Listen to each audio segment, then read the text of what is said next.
उसकी आँख खुली तो अपने हाथ में कैंची देख के वो पूरी तरह से चौंक गई थी। उसने अपने बेड के साइड टेबल पर रखे हुए लैंप को ऑन किया तो उसके पैरों से जैसे ज़मीन निकल गई। पूरे कमरे में बाल ही बाल बिखरे पड़े थे। आकांक्षा के चेहरे पे खौफ तारी हो गया। उसने जल्दी से अपने सर पे हाथ फेरना शुरू कर दिया तो उसके लंबे खूबसूरत बाल उसे जगह जगह से कटे हुए महसूस हुए। अपना ऐसा हाल देख के वो पागलों की तरह चीखने लगी और जोर जोर से रोने लगी। तभी उसकी माँ का फोन आया।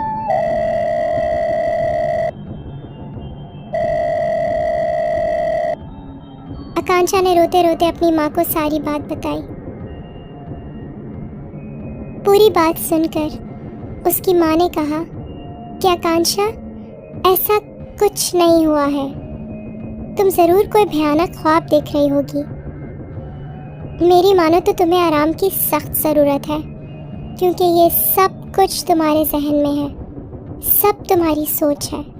जाके आईने में खुद को देखो, तुम्हारे साथ ऐसा कुछ भी नहीं हुआ है जैसा तुम सोच रही हो। आकांक्षा ने गुस्से में फ़ोन काट दिया। उसको इस बात पे शदीद गुस्सा आ रहा था कि उसकी अपनी माँ ही उसकी बातों पे यकीन नहीं कर रही है। रोते रोते उसकी आंखें लाल हो चुकी थी। न जाने उसे क्या सूझी कि वो उठकर आईने के सामने गई। जब उसने आईने में अपने आप को देखा तो वो बुरी तरह चौंक गई। आकांक्षा के बाल बिल्कुल वैसे ही पहले जैसे लंबे लंबे और घने थे। फौरन से उसने पलट के अपने कमरे के बिस्तर को और फर्श को देखा तो वो ये देख के हैरान रह गई कि वहाँ एक भी बाल नहीं था। वहाँ तो कटे हुए बालों का नामो निशान तक नहीं था। अभी वो इस सदमे से निकल भी नहीं पाई थी कि पॉकेट में रखा उसका फ़ोन दोबारा बजा।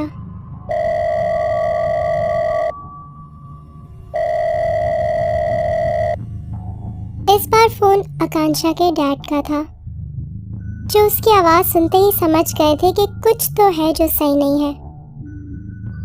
उनके पूछने पर आकांक्षा ने उन्हें सारी बातें बताई और ये भी बताया कि अगर मॉम नहीं होती और ठीक वक्त पे उनका फ़ोन नहीं आता तो शायद वो इन्हीं मुसीबतों में अटकी रहती।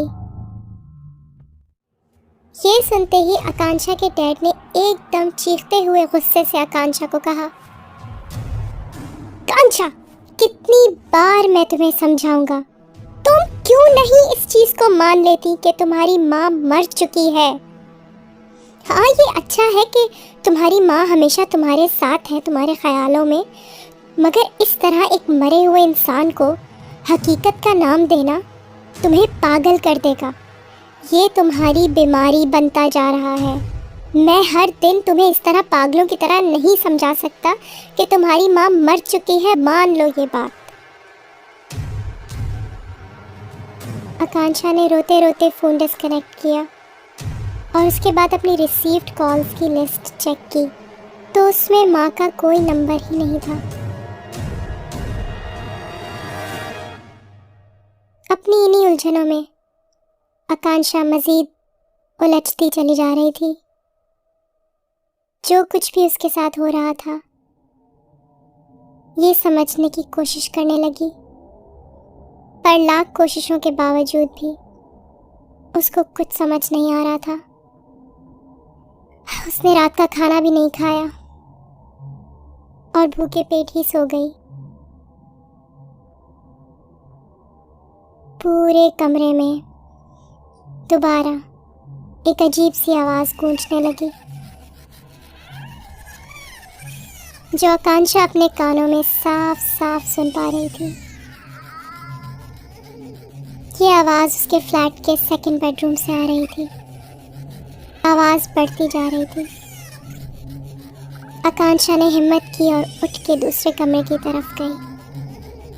आकांक्षा ने डरते डरते कमरे की लाइट जलाई तो आवाज़ तो बंद हो गई, पर उसकी नज़र जब ज़मीन पर पड़ी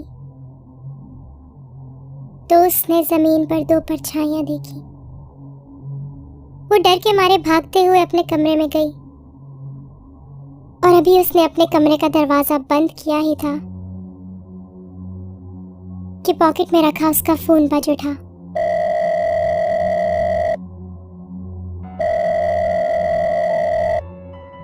नेटवर्क में शायद कोई प्रॉब्लम होगी, इसलिए 3-4 बार कॉल ड्रॉप हुआ और उसके बाद जाकर उसकी माँ से उसकी बात हो पाई।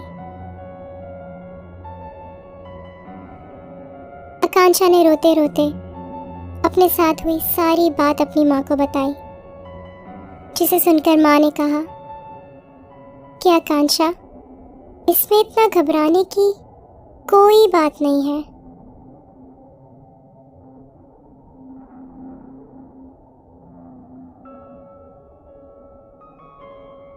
आकांक्षा की ये हालत या तो उसकी बीमारी थी या फिर उसका दिमाग उसके साथ खेल खेल रहा था, क्योंकि उसकी माँ की बात उसके अलावा और कोई नहीं सुन पाता।